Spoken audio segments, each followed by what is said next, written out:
Vítajte pri sledovaní ďalšieho videa otázok a odpovedí so Zdenkom Kozákom. Pán Kozák, zachováte deň otvorených dverí, ako to je zaužívané raz do mesiaca? Ak mám odpovedať úprimne a troškou takou nadsázkou, tak poviem, že nezachovám. Veľa razy som povedal, že chcem byť primátorom pre mesto Martin na 100%. Chcem byť primátorom, ktorý bude v meste stále, keď to mesto bude potrebovať. Z toho dôvodu si myslím a som presvedčený, že ten občan by mal mať k tomu primátorovi čo najbližšie a stále otvorené dvere. Či už to bude na úrade, či už to bude na ulici, stále tie ich problémy by mal primátor vypočuť a riešiť. Preto hovorím, že deň otvorených dverí, ktorý je zaužívaný, je, by som povedal, taký marketingový ťah, ale není otvorený a ústretový k občanovi. Ako si predstavujete revitalizáciu zelene v meste? Dnes je problém vypíliť aj strom vo vlastnej záhrade. Viete, koľko chorých stromov je v meste? Som alergik a veľmi mi vadia topole, ktoré sú pri amfiteátri a veľké množstvo bries v centre. Máte aj na toto riešenie? Takže táto otázka, myslím si, že je veľmi aktuálna, pretože toto nie je to len problém centra, ale je to problém tých starších sídlisk, ako je Ľadoveň, Podháj, Sever. Kedy sa stromy sadili s tým, že tá zeleň bolo niečo, čo tí ľudia nejakým spôsobom si skrašľovali to prostredie, tie sídliska betonové, ale nikto nerozmýšľal nad tým, že o 5, o 10 rokov tie stromy budú mať takú výšku, že nebudeme vidieť v kuchyni na 4. poschodí. Už nehovorím o tom, že tí alergici sa v poslednom čase nejakým spôsobom ich počet zväčšuje a začína to byť ozaj problém tohto storočia, alergia, či už malých detí alebo dospelých. Takže pokiaľ tu nebude štúdia revitalizácie zelene, myslím si, že sa nepohneme ďalej, ale nie je to jednoduchý proces, pretože tam treba vyjadrenie ochranárov, vyjadrenie životného prostredia. Ale samozrejme, viem si to predstaviť, že pri akomkoľvek výrube alebo výreze stromu okamžite sa sadí nový strom, ktorý bude dosávať parametre, ktoré na to dané územie, danom sídlisku bude môcť, do akej výšky môže vyrásť.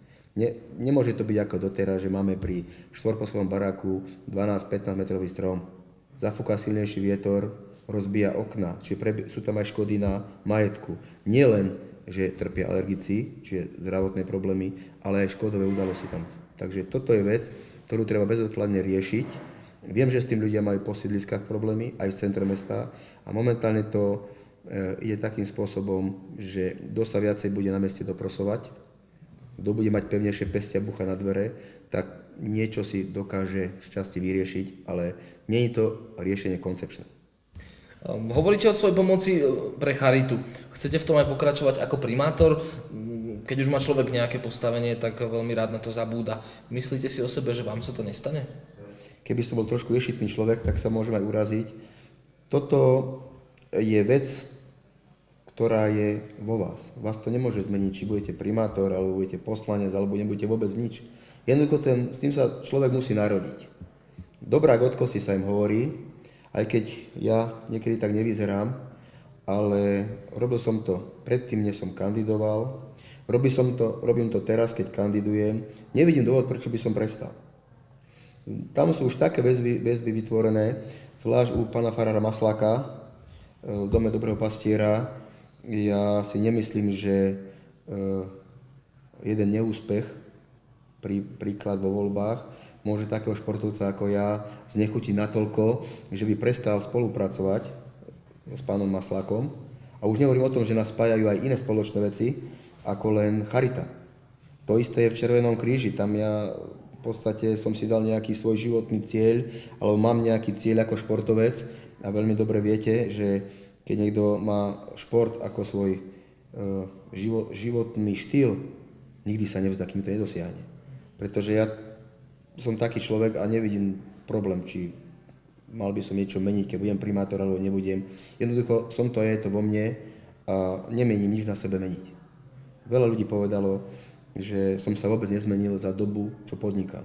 Ale je kopu podnikateľov, ktorí sa zmenili. To máte tak, ako keď je veľa sponzorov v meste, takto. Je veľa sponzorov v meste, čo môžu sponzorovať, ale málo je takých, čo niečo chcú dať. Takže to je niečo podobné, takže čitateľov alebo čitateľke odkazujem, nemusí sa báť. Ja to nerobím preto, aby sme sa dneska o tom rozprávali. Nerobím to preto, aby som sa ľuďom tým chválil. Veľa ľudí o tom ani nevie. Ja to robím preto, lebo to chcem robiť. Sledovali ste ďalšie video otázok a odpovedí so Zdenkom Kozákom. Pokiaľ by ste mali aj vy svoju otázku na kandidáta, využite kontaktný formulár na stránke zdenkokozák.sk alebo na Facebooku.